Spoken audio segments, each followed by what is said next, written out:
సరే ఈ అంశం ఇటు పెడదాం. ఇక రెండో అంశం, కేటీఆర్ గారిని అరెస్ట్ చేస్తే రాష్ట్రం అగ్గిగుండం అవుతుంది. దేనికి అగ్గిగుండం? దేనికి అగ్గిగుండం అవుతుంది? బార్డర్ల సైనికుడా, లేకపోతే 2 రాష్ట్రాల యుద్ధాలను ఆపినోడా, సిపాయా? ఎవరు అంటా ఉన్నారు బీఆర్ఎస్ పార్టీ నాయకులు. అగ్గిగుండం లేదు, లొటపీస్ లేదు. మల్లన్న జాతరలో అగ్గిగుండాలు దొక్కినాడు దొక్కిపోతారు జనం. మల్లన్న జాతరలో అగ్గిగుండాలు దొక్కిపోతారు చూడు, కొమరేలి మల్లన్న జాతర కాడ ఓ గట్టే ఉంటుంది అగ్గిగుండాలు చేసిపోతారు. అక్రమాలకు పాల్పడి విదేశీ కరెన్సీని విదేశీ సంస్థలకు దొంగతనంగా కట్టబెట్టిన దాంట్లో ఆయన అరెస్ట్ చేస్తేనట, ఈ పుణ్యమూర్తిని అరెస్ట్ చేస్తేనట అగ్గిగుండం అవుతుందట. ఇప్పుడు నిన్న మొన్న బీఆర్ఎస్ పార్టీ ట్వీట్లు కథ, అల్లు అర్జున్ కథ ఏంటంటే ఇప్పుడు రేపు ఈయన ఫైల్ ఉందన్నట్టు, ఈయన ఫైల్ కొలాయించగలని ఇప్పుడు వాళ్ళ మద్దతు కూడా కట్టే ప్రయత్నంలో ఉన్నాడు. ఇప్పుడు నేను సినిమా నటులకు కూడా చెప్తా ఉన్నా, మీ మందం మీరుండరు, మాకు ఇబ్బంది లేదు. మీ మందం మీరుంటే ఎవరికే ఇబ్బంది లేదు. ఇక్కడ రాష్ట్ర ఖజానాను కొల్లగొట్టినటువంటి వ్యక్తుల పట్ల, దేశ సంపదను లూట్ చేసినటువంటి వ్యక్తుల పట్ల మీకు సానుభూతి ఉంటే మాకైతే లేదు, మీ పట్ల అప్పుడు ఉండదు. ఇక గుర్తుపెట్టుకోరు, మీ పని కూడా అవుతుంది. అల్లు అర్జున్ గట్టిగా 10 గంటలు పోలేదు జైలుకి. పోయిండో లేదు, ఇట్లా పోయిండో, వాళ్ళతో మాట్లాడి వచ్చిండో, అయిపోయింది. పరామర్శలు ఎలాడన్నా చనిపోయిన ఆ బిడ్డింటికి పోయినారా? ఈ సినిమా చచ్చిపోయింది కదా పాప, ఏసకాలు అంతా పోయినారా? ఆ రేవతి ఇంటికి పోయిరా? ఎంతమంది పోయిరు? మా సినిమాల కారణంగా మీ ప్రాణం పోయిందని చెప్పి వాళ్ళ కుటుంబం దగ్గర పోయిరా? మీరు మాట్లాడిరా? పోయి ఆ పిల్లగాడు సావు బతుకుల మధ్యలో ఉన్నాడు, పోయినాడా? ఏమైందా? అల్లు అర్జున్ ఎవరన్నా ఇచ్చిండా, కొరికిండా?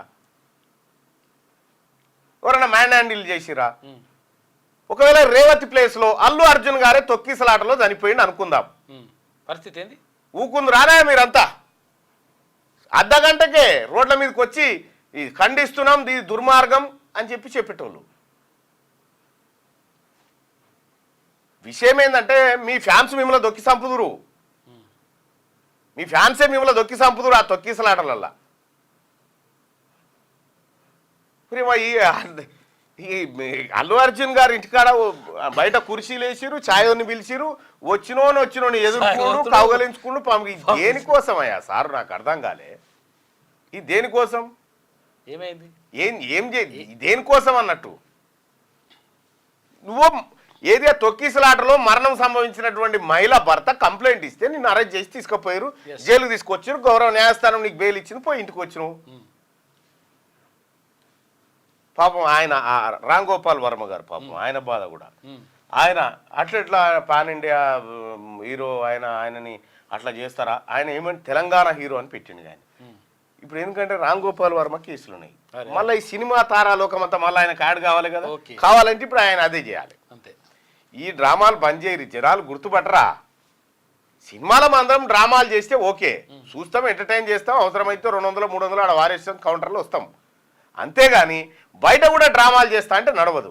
ఈ రాష్ట్ర ప్రభుత్వం ఏదో మిమ్మల్ని కక్ష కట్టినట్టుగా, మేము ఏ తోటలో కాయలా మిమ్మల్ని మేము కక్ష కడతాం, మాకేం పనిపాట లేదా? పొలిటికల్ లీడర్లా మాకేం ప్రజలు లేరా? ప్రజల సంక్షేమం పట్టదా మాకు?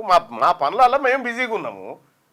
ఏదో రాష్ట్ర ప్రభుత్వం మీద బురద తల్లేటువంటి కార్యక్రమం చేస్తే ఎవరు చేసినా ఊరుకునేది లేదు. మీ మందం మీరు ఉండుర్రి, బస్ సినిమా మందం ఉండుర్రి, మాకే ఇబ్బంది లేదు, మేము గౌరవిస్తాం. అందులో సినిమాల్లో ఉండి ప్రజాసేవ చేసేటువంటి చిరంజీవి లాంటి వాళ్ళు చాలామంది ఉన్నారు, వాళ్ళని గౌరవిస్తాం. వాళ్ళకు వచ్చినటువంటి సంపాదనలో కొంత మొత్తాన్ని పేద వర్గాల కోసం దానం చేసేటువంటి చాలామంది ఉన్నారు, వాళ్ళని గౌరవించుకుంటాం, వాళ్ళతోని మర్యాదలు ఇచ్చిపుచ్చుకుంటాం, మాకే ఇబ్బంది లేదు. కానీ మీరు దీన్ని అడ్డం పెట్టుకొని కేటీ రామారావు అనేటువంటి వ్యక్తి మెప్పు కోసము మీరు ఈ డ్రామాలు గడితిరా అంటే ఈ డ్రామాలను చూస్తూ ఉపేక్షించడానికి ఎవడు సిద్ధంగా లేడు. ఈడ ఇది మా ముఖ్యమంత్రి గారి మాట కాదు, నా మాటే. మా ముఖ్యమంత్రి గారు ఎప్పుడు అట్లా చెప్పడు, కానీ నేనైతే చెప్తా ఉన్నా. ప్రభుత్వాన్ని కానీ ముఖ్యమంత్రి గారిని కానీ బదనాం చేసే కార్యక్రమం చేస్తే, ఏదో చేయరాని నేరం ఏదో ఒసామా బిన్ లాడన్ కనుక ఆఫ్ఘనిస్తాన్ గౌరవించుకున్నట్టుగా మీరు గౌరవించుకుంటే మీరు గౌరవించుకోరు, మాకు సంబంధం లేదు. అంతేగాని ఈ చిల్లర మర్రల పనులు చేస్తే మాత్రం ఊరుకునేది లేదు. మాకెవరికైనా అందరి పట్ల సమానత్వమే చూడాలని ఉంటుంది. బీఆర్ఎస్ పార్టీ నాయకునికి భవిష్యత్తులో జరగబోయే కార్యక్రమానికి ఇప్పుడు మీరు ప్రణాళికలు రూపొందిస్తే మాత్రకి సినిమా వేరే ఉంటుంది. అసలు సినిమా ప్రజా సినిమా ఎట్లుంటుందో అప్పుడు చూస్తారు మీరు. బెనిఫిట్ షోలు కూడా ఇప్పిస్తాం అప్పుడు. సో ఆ పరిస్థితి తెచ్చుకోకండి. క్యూ న్యూస్ ఛానల్లో పనిచేయటకు అనుభవం గల సీనియర్ వీడియో ఎడిటర్స్ కావాలను సంప్రదించవలసిన నెంబర్ 8688926084. qnewsads@gmail.com ను సంప్రదించండి. లైక్ చేయండి.